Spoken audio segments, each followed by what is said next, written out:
भारत के इतिहास में सर्वाधिक विदेश यात्राएं करने वाले नेता प्रतिपक्ष राहुल गांधी जी,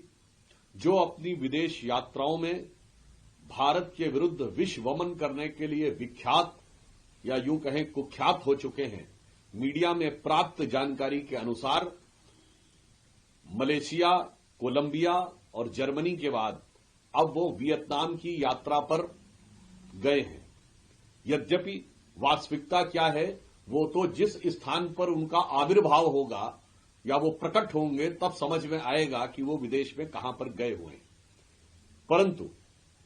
जैसा कि पूर्व में अनेक संदिग्ध भारत विरोधी व्यक्तियों और नेताओं के साथ उनकी भेंट और अनेक भारत विरोधी बयानों की तरह एक बार फिर देश को उनकी इस विदेश यात्रा में किसी न किसी भारत विरोधी व्यक्ति का मेहमान बनते हुए और भारत विरोधी बयान देते हुए देखने का निश्चित रूप से अवसर मिलेगा। मैं कांग्रेस पार्टी से पूछना चाहता हूं कि श्री राहुल गांधी जी, जिनको कांग्रेस शासित किसी राज्य का कोई भी मुख्यमंत्री किसी विश्वविद्यालय, विद्यालय या किसी प्रबुद्ध सभा तक में बुलाना आवश्यक नहीं समझता है, उन्हें विदेश में कौन से लोग हैं जो उनका बारंबार स्वागत करने के लिए और भारत के विरुद्ध हाहाकार मचाने के लिए निरंतर बुलाते रहते हैं। कांग्रेस पार्टी को इसका खुलासा करना चाहिए। और आज एक और अन्य घटना, कांग्रेस पार्टी द्वारा आयोजित प्रेस कॉन्फ्रेंस में जैसे ही पत्रकारों ने बांग्लादेश में हिंदुओं के विरुद्ध हो रहे गंभीर अत्याचार का प्रश्न पूछा, तो कांग्रेस के नेता श्री केसी वेणुगोपाल और श्री जयराम रमेश जिस तरीके से उठकर खड़े होकर भागने लगे, उसे देखकर ध्यान आता है कि ये वही पार्टी है जिसको गाजा के बारे में इतना ज्यादा अगाध स्नेह उमड़ पड़ता है कि जैसे डायरेक्ट करंट की तरह वो चिपक जाते हैं। दो करंट होते हैं, डीसी और AC, direct current and alternating current. DC चिपका लेती है और एसी झटका देती है। तो जिन लोगों को गाजा की बात सुनकर डीसी करंट की तरह वो चिपक जाया करते थे माइक के ऊपर, वो बांग्लादेशी हिंदुओं के अत्याचार की बात सुनकर एसी करंट की झटके की तरह उछलकर अलग हो गए। मुझे लगता है ये कांग्रेस के मन के अंदर की छुपी हुई हिंदुओं के प्रति अपमान, तिरस्कार और वैमनस्य के भाव का एक बहुत दुखद प्रमाण है। भारत के इतिहास में सर्वाधिक विदेश यात्राएं करने वाले नेता प्रतिपक्ष राहुल गांधी जी, जो अपनी विदेश यात्राओं में भारत के विरुद्ध विश्वमन करने के लिए विख्यात या यूं कहें कुख्यात हो चुके हैं। मीडिया में प्राप्त जानकारी के अनुसार मलेशिया, कोलंबिया और जर्मनी के बाद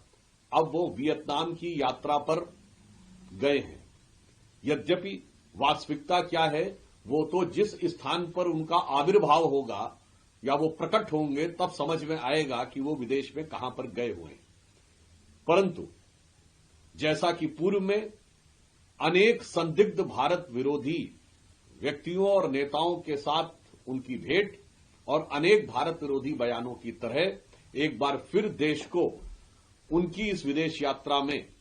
किसी न किसी भारत विरोधी व्यक्ति का मेहमान बनते हुए और भारत विरोधी बयान देते हुए देखने का निश्चित रूप से अवसर मिलेगा। मैं कांग्रेस पार्टी से पूछना चाहता हूं कि श्री राहुल गांधी जी, जिनको कांग्रेस शासित किसी राज्य का कोई भी मुख्यमंत्री किसी विश्वविद्यालय, विद्यालय या किसी प्रबुद्ध सभा तक में बुलाना आवश्यक नहीं समझता है, उन्हें विदेश में कौन से लोग हैं जो उनका बारंबार स्वागत करने के लिए और भारत के विरुद्ध हाहाकार मचाने के लिए निरंतर बुलाते रहते हैं। कांग्रेस पार्टी को इसका खुलासा करना चाहिए। और आज एक और अन्य घटना, कांग्रेस पार्टी द्वारा आयोजित प्रेस कॉन्फ्रेंस में जैसे ही पत्रकारों ने बांग्लादेश में हिंदुओं के विरुद्ध हो रहे